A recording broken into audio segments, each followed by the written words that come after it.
Então, no texto, na parte 3 da lição, nós falávamos sobre os dois textos de Gálatas 4:4 que fala a respeito da plenitude dos tempos no passado, e Efésios capítulo 1, versículo 10, que fala sobre a plenitude dos tempos, um evento do futuro. Isso tudo, isso inclui tudo o que foi criado por Cristo, para Cristo e o que subsiste em Cristo. E aqui cita dois textos. João capítulo 1, versículos de 1 a 3 diz: No princípio era o Verbo, e o Verbo estava com Deus, e o Verbo era Deus. Ele estava no princípio com Deus. Todas as coisas foram feitas por intermédio dele, e sem ele, nada do que foi feito se fez. Outro texto é o de Hebreus capítulo 1, versículo 2 e 3. Nestes últimos dias nos falou pelo Filho, a quem constituiu herdeiro de todas as coisas, pelo qual também fez o universo. Ele é o resplendor da glória e a expressão exata do seu ser, sustentando todas as coisas pela palavra do seu poder. Depois de ter feito a purificação dos pecados, assentou-se à direita da majestade nas alturas. Então, falando a respeito da obra de Cristo. Então, aqui está dizendo que tudo foi criado por Cristo, tudo foi criado para Cristo e tudo subsiste em Cristo. Ou seja, ele sustenta todas as coisas pela palavra do seu poder. Implica dizer também que o universo, céus e terra estarão submissos à autoridade e soberania de Cristo. Romanos 14:11 diz: Como está escrito, por minha vida, diz o Senhor, diante de mim se dobrará todo o joelho e toda a língua dará louvores a Deus. Então, evento futuro ainda. 2 Coríntios 10:4 e 5, que é o texto que diz a lição: Porque as armas da nossa milícia não são carnais, e sim poderosas em Deus para destruir fortalezas, anulando nós sofismas e toda altivez que se levante contra o conhecimento de Deus, levando cativo todo pensamento à obediência de Cristo. Então, todo o universo, céus e terra, estarão submissos à autoridade e soberania de Cristo. Por isso que Efésios 1:10 está falando de um evento futuro. Hoje, muitos ainda estão rebelados contra a soberania do Senhor, vivendo do jeito que entende, da sua própria maneira, não buscando as coisas de Deus. Tudo isso como ruptura do pecado, que é o que diz aqui a lição, né? Nesse sentido, a ruptura provocada pelo pecado de Adão é restaurada completamente em Cristo. Ou seja, essas consequências do nosso pecado hoje, das nossas falhas, é uma projeção para o futuro, quando Cristo vai restaurar completamente todas as coisas. É interessante que o autor vai dizer aqui para nós não confundirmos muitas coisas. Essa declaração não tem conotação universalista. A ideia de que no fim serão salvos, todos serão salvos, mas que finalmente tudo será como Deus planejou. Então, não estou afirmando aqui dizendo que nessa situação de que Deus vai fazer convergir nele todas as coisas, dizendo que está tudo bem, que o pecado simplesmente passou. Não, está dizendo que vai chegar um tempo em que Cristo vai restaurar as coisas. Aqueles que entregaram a vida, esses sim, vão ser salvos, porque se arrependeram dos seus pecados. Mas o plano, o projeto de Deus é fazer Cristo o cabeça da igreja e também o cabeça do universo. Isso é o que diz em Efésios capítulo 1, versículos 21 a 23, dizendo que acima de todo principado e potestade e poder e domínio e de todo nome que se possa referir, não só no presente século, mas também no vindouro, e pôs todas as coisas debaixo dos pés, e para ser o cabeça sobre todas as coisas, o deu à igreja, o qual é o seu corpo, a plenitude daquele que a tudo enche em todas as coisas. Então, o que Deus planejou com relação à restauração de todas as coisas? É que Cristo seja o cabeça da igreja e o cabeça do universo. A dispensação ou a administração desse plano será na plenitude dos tempos. Então, quando que será essa administração? Efésios 1:10 diz: de fazer convergir nele, na dispensação da plenitude dos tempos, todas as coisas, tanto as dos céus como as da terra. E quando será essa dispensação? O autor fala de duas palavras. Uma se chama Cronos e a outra se chama Kairos. Aqui a palavra grega para tempo não é Cronos. Ou seja, quando ele diz fazer convergir nele na dispensação da plenitude dos tempos, não está falando de Cronos, está falando de Kairos. E é interessante nós compreendermos essa diferença, porque Cronos dá a ideia de cronologia e está diretamente ligado ao ser humano. Cronos, quando nós falamos em tempo e falamos do ser humano, nós estamos falando de Cronos, porque nós marcamos todas as coisas em pontos da história através do Cronos, como datas importantes. O nosso nascimento, o nosso batismo, formatura, tudo isso é Cronos, é marcação cronológica do tempo.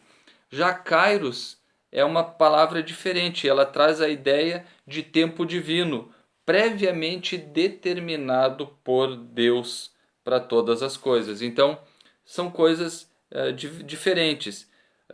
E é aqui quando fala sobre fazer convergir nele na plenitude dos tempos, é dizer que na plenitude dos tempos Cristo terá o domínio. Não está falando do nosso Cronos, daqui a 1 ano, daqui a 2 anos, está falando no tempo divino. E tem um texto em Atos capítulo 1, versículo 7 que diz: respondeu-lhes: não vos compete conhecer tempos ou épocas que o Pai revelou pela sua exclusiva autoridade. Então, tem essas duas palavras. E quando aqui fala sobre a plenitude dos tempos, nós precisamos entender que é Kairos, é o tempo de Deus. E Cronos e Kairos não têm necessariamente que ter a mesma contagem, eles não são a mesma coisa. Ou seja, o que passou 1 ano para nós é o que se passou em 1 ano para Deus. Tem um texto de 2 Pedro 3:8 que diz: há todavia uma coisa, amados, que não deveis esquecer, que para o Senhor um dia é como 1000 anos, e 1000 anos como um dia. Então, não podemos fazer essa associação do texto que aqui está falando de tempos com o nosso Cronos, e sim ao Kairos. Porque o Cronos trata da nossa limitação como ser humano. Nós temos um tempo determinado por Deus, onde nós nascemos, vivemos e morremos. E Kairos traz a ideia de eternidade, porque trata do tempo de Deus. Cronos é o tempo limitado, onde todos nós temos a nossa porção na vida. Tiago 4,14 vai dizer: o que é a vossa vida não é como uma neblina que aparece e logo desaparece? Assim é determinado por causa do tempo Cronos. Já o tempo Kairos, que é o tempo eterno de Deus, é um tempo diferente. É um tempo que trata da eternidade, aonde quando nós formos arrebatados aos céus, nós vamos viver no Kairos, no tempo de Deus, não mais nessa nossa cronologia, nesse nosso tempo passageiro aqui. O item 3 fala do louvor da sua glória. O apóstolo enfatiza que as bênçãos destinadas aos crentes judeus e gentios à igreja. E aqui é interessante que ele fala não exclusivamente aos judeus, mas ele fala também aos gentios, que esses também, a partir de agora, começam a compor a igreja. Paulo muda o pronome nós, quando ele está falando aos judeus, para passar para o pronome vós, falando a respeito dos gentios. É interessante que o texto aqui é o de Efésios 1, versículos 11 e 13. Nele digo, no qual fomos também feitos herança, predestinados segundo o propósito daquele que fez todas as coisas conforme o conselho da sua vontade, a fim de sermos para louvor da sua glória, nós os que de antemão esperamos em Cristo. Aqui fala de nós, ou seja, está falando dos judeus, porque Paulo começa retratando que as bênçãos estavam destinadas aos judeus lá no princípio, ou seja, os que de antemão esperamos em Cristo, ou seja, os únicos povos, o único povo que esperava a vinda de um Salvador, de um Messias, era o judeu. Então ele fala, olha, aqueles que de antemão, falava de nós, os judeus, que de antemão esperávamos em Cristo. Mas o que acontece? Agora ele amplia isso e fala em quem também vós. Agora ele abre o leque para os gentios, dizendo: depois que ouvistes a palavra da verdade, o evangelho da vossa salvação, tendo nele também crido, foste selado com o Santo Espírito da promessa. Ou seja, depois que os gentios ouviram a palavra, aceitaram a Cristo e se entregaram ao Senhor, eles também se tornaram participantes. E ali fala que eles foram selados com o Santo Espírito da promessa. Então mostra que foi ampliado a abrangência das bênçãos espirituais a todos aqueles que creem. Ele ratifica igualmente que o propósito da eleição não é outro senão louvar e glorificar a Deus. Ou seja, aqueles que de antemão, que falava dos judeus, fala sobre um propósito de louvar e glorificar a Deus. Efésios 1,12 diz: a fim de sermos para louvor da sua glória, nós os que de antemão esperamos em Cristo.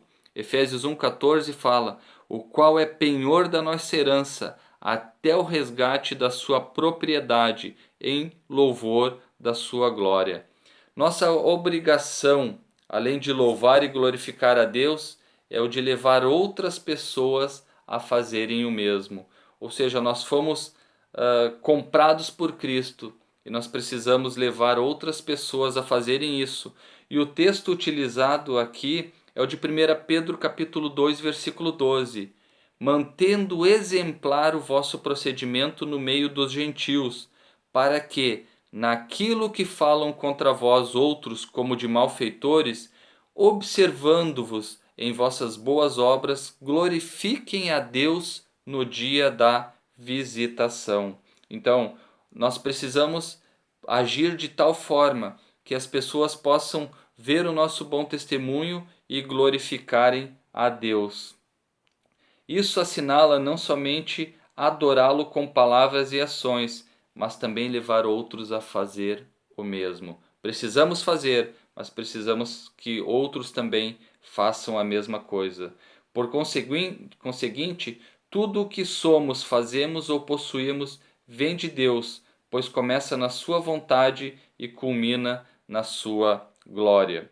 E a síntese desse tópico diz: os decretos eternos planejados por Deus e executados por Cristo incluem a salvação dos pecadores e a restauração de todas as coisas. Então, é importante que nós vivamos para louvor e glória do Senhor e que nós vivamos uma vida cristocêntrica nesse mundo. Cristo tem que ser o centro de todas as coisas. Ele precisa estar na preeminência, porque todas as coisas foram feitas por Ele, por intermédio dele. Sem Ele, nada do que foi feito se fez. Tudo é dele, por Ele e para Ele. E deve ser tudo feito para louvor e glória do nosso Senhor. É isso que tratou o tópico de número 2. Amém?